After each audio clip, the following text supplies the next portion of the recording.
teman-teman semuanya, Brown. Kita masuk lagi di kelas komedikasi, komedi dalam edukasi.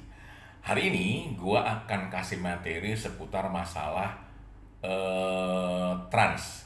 Trans ini bukan berarti trans urusan sama TV, bukan ya.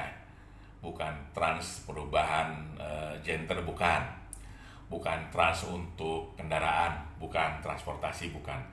Trans adalah kondisi di mana ketika lo menemukan momen, kayak kelas sebelumnya, momen ketika lo sampaikan jokes, mas lo ketawa geli banget, ya.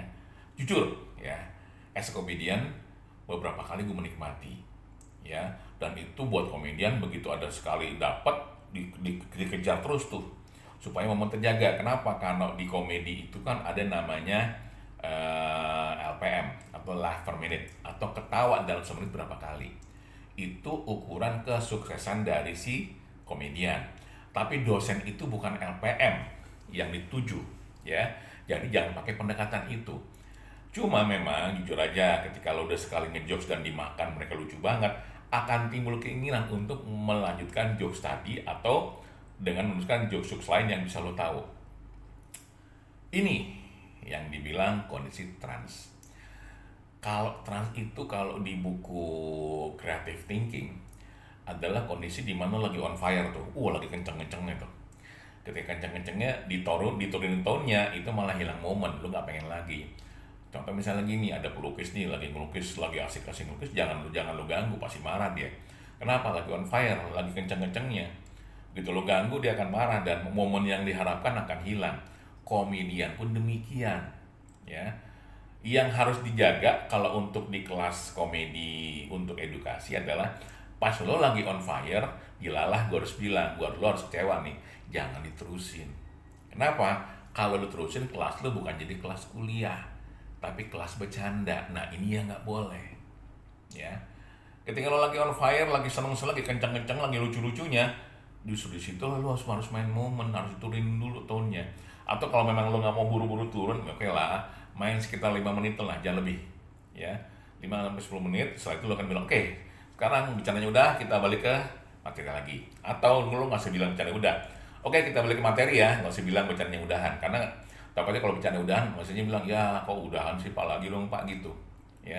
Ya gue sih saran dengan nggak usah lah, lo hanya bilangin, oke kita balik ke materi dulu ya. Nah kemudian baru lo jelaskan lagi. Memang nggak enak jujur, lagi asik-asik lo bercanda, lagi lo menikmati bercanda, tiba-tiba lo harus selesai, ya. Tapi tahu nggak lo, sesuatu yang kentang alias yang tanggung itu diinget banget sama orang, ya.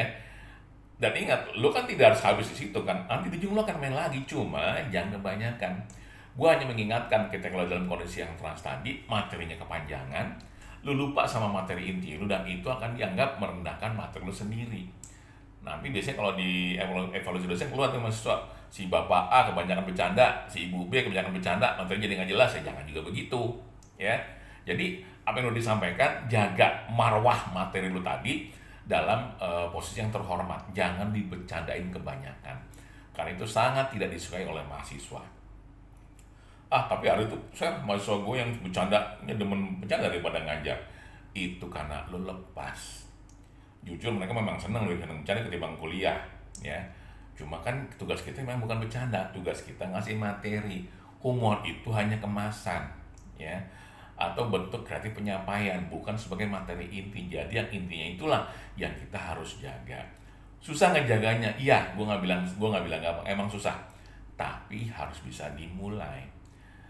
Komedian-komedian yang paham momen itu biasanya punya materi, bukan materi, punya masa kerja lebih panjang. Untuk orang yang bilang, tapi gue bukan komedian profesional, jadi gue tidak bisa melakukan itu dengan baik, makanya gue bilang tadi butuh komedi buddy, ya, lagi-lagi komedi buddy. Nah, tapi kalau ternyata nggak punya komedi buddy, minimal lu punya keluarga. Lu sampaikan itu materi tadi, dan ingat dibiasakan untuk menyampaikan humor itu tidak dalam bentuk materi, tapi hanya dalam bentuk contoh dari materi yang disampaikan. Kembali ke masalah trans tadi teman-teman semuanya.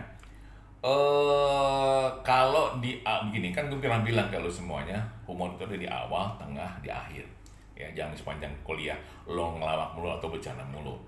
Ketika di awal sudah kemakan nih materinya, langsung masuk materi aja. Misalnya gini, udah bercanda di opening, udah selesai itu langsung masuk materinya. Jangan bercandanya diterusin. Ya, itu akan sangat mengganggu. Nah, kemudian gini, hal juga yang penting terkait sama yang gue sampaikan tadi, ketika dalam kondisi trans, anggaplah materi PowerPoint yang ada di depan lo itu sebagai bagian dari bentuk alert, ya, bentuk peringatan. Oh, udah kebanyakan ya. Atau lo bisa melihat reaksi dari mahasiswa tadi. Kalau lo kebanyakan jokes, kelas itu akan sangat sangat ceria. Kalau udah ceria kelamaan, nah itulah saatnya balik ke materi lagi. Jangan sampai dari mulai ceria tinggi, tiba-tiba turun, mereka udah mulai bosen. Nah, itu nggak boleh tuh. Jadi ketika memang lagi di atas, potong, selesaikan di situ. Jangan kemudian sampai turun tonnya. Tapi kita naik, balik ke materi, jadi mereka akan terjaga. Kalau lu udah kasih materi naik, kepanjangan sampai turun, mereka sudah sampai level yang membosankan buat mereka. Karena lu udah nggak bisa menghormati lagi materi disampaikan tadi di awal. Kira-kira begitu. Teman-teman semuanya, kalau lo itu dalam kondisi orang yang tidak bisa melepaskan dari kondisi trans tadi karena keasikan tadi, ya, beberapa orang nanya, Sergi, bisa nggak kita memanfaatkan kondisi trans tadi untuk menjaga dinamika humornya supaya sampai selesai itu bisa lucu terus? Teman-teman sekalian, kok gue ngerasa terlalu terlalu berlebihan kalau kita menggunakan humor di sepanjang perkuliahan, ya. Jadi trans tadi jangan juga kepanjangan. Dan ingat, kondisi trans itu bukan berarti lo bisa sampaikan dalam waktu sehari lo trans terus, enggak lah. Lo pun masih ada turunnya. Maksud gua, sebelum turun lo nya dan sebelum sadar mahasiswanya, mendingan lo potong di situ, ya. Dengan demikian materi yang disampaikan itu sangat terjaga, ya. Materi yang lu bilang tadi trans itu disiapkan apa enggak? Sebaiknya disiapkan. Cuman kondisi trans ini lu nggak bisa siapkan, itu akan terjadi dengan sendirinya. Dan ketika terjadi, lu mesti waspada, ya. Kalau udah sekali jokes dapat kena kemakan, lu akan langsung mikir tuh, ada ide lagi nih, ada ide lagi nih. Nah, begitu ada ide lagi yang tadi lu rencanakan cuma sekali, bisa jadi 5 kali. Kalau 5 kalinya 5-5-nya dapat, mungkin masih 5 kali pas yang keempat udah mulai turun, yang 2 kelima udah turun banget, udah jadinya jadi garing. Nah, ini yang bahaya, ini yang nggak boleh, ini mesti dihindari. Kalau bisa 1, 2, 3 makan deng, udah langsung masuk materi, jangan terusin lagi, ya. Kalau terusin lagi, tadi lu mau materi jadi garing, kalau gue sih ogah, ya. Bukan hanya ke gue, lu pernah nggak dalam kondisi trans tadi? Sering banget, ya. Apakah gue beberapa kali bablas? Ya, gue harus akui beberapa kali gue kebablasan. Cuma karena gue tahu momennya, jadi mulai ngerem tuh, ya. Dan biasanya yang jadi warning gue itu, kebetulan di kelas gue ngajar itu ada jam. Nah, jam itu jadi patokan gue. Oke, jam segini berarti gue harus segini. Oh, jam segini, oke, masih ada materi lagi banyak nih, masih 3 slide lagi.